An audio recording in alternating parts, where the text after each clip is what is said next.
நான் ஒன்று கேட்குறேன், எனக்கு குரானான்னு போட்ட பஸ்காரையா இஷ்டத்துக்கு ஏதாவது போடுறதா, ராஜ்பத்திரிக்கு போய் வர போடுறதா, உடனே அதுக்கு குரானான்னு போடுறதா? தனக்கு கொரோனா என பொய்ச் செய்தி போட்டது யார் என பத்திரிகையாளர்களை அமைச்சர் துரைமுருகன் காட்டமாக கடிந்து பேசியுள்ளது கடும் அதிர்ச்சியை ஏற்படுத்தியுள்ளது.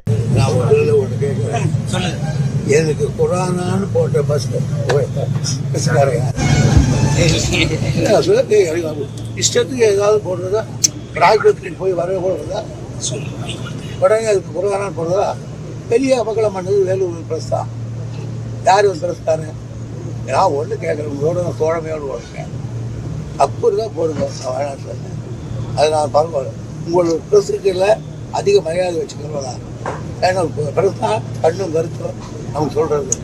அந்த பிறகு கொண்டு சும்மா போய் போடலாம், ஊரில் இருக்கிறவங்கெல்லாம் ஃபோன் போட்டு என்னாச்சு கேட்கலாம், 1000 ரூபாய் நான் போடுறேன். அதனால ஒரு போகிறோம். இப்போ உலகத்தில் என்ன வேணாலும் எடுத்து பார்த்தா 10 நிமிஷத்தில் சிவத்து பண்ணிடலாம்.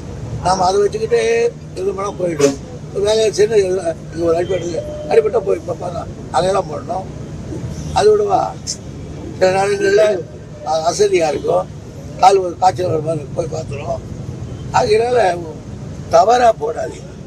தவறாக போடுற இழவு நாட்டில் இருக்கிற அத்தனை பேர் எனக்கு போடாதான் நினைக்கிறான். அதுக்காக என்ன பண்ணுறது?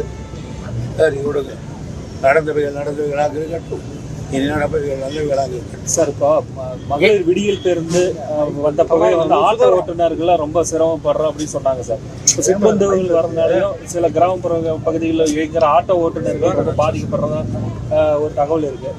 இதுக்கு ஏதாவது மாற்று வழி இருக்கா சார்? ஆட்டோ ஓட்டுறவங்களை வருமானம் வர்ற மாதிரி ஏதாவது? இந்த ஷிஃப்ட் பஸ் வருதுனால இல்லை, அது மகளிர் திட்டங்கள்னால ஆட்டோ ஓட்டுநர்கள் கொஞ்சம் பாதிச்சாங்க.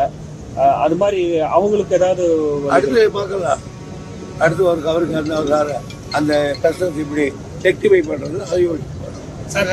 2000 கோடி ஒதுக்கி ஒரு அணை கூட கட்டலைன்னு எதிர்கட்சி தலைவர் சொல்றாரு சார். என்ன சார் இன்னும் வேணும்? நான் கட்டினா பிரஸ்கார் இந்த வேலூர் பழைய ஆற்றுல இந்த பாலாத்துல போயிட்டு வந்து எத்தனை கட்டியிருக்கு. செய்திகளை உள்ளது உள்ளபடி தெரிந்து கொள்ள ரெஃப்ளெக்ட் நியூஸை சப்ஸ்கிரைப் பண்ணுங்க.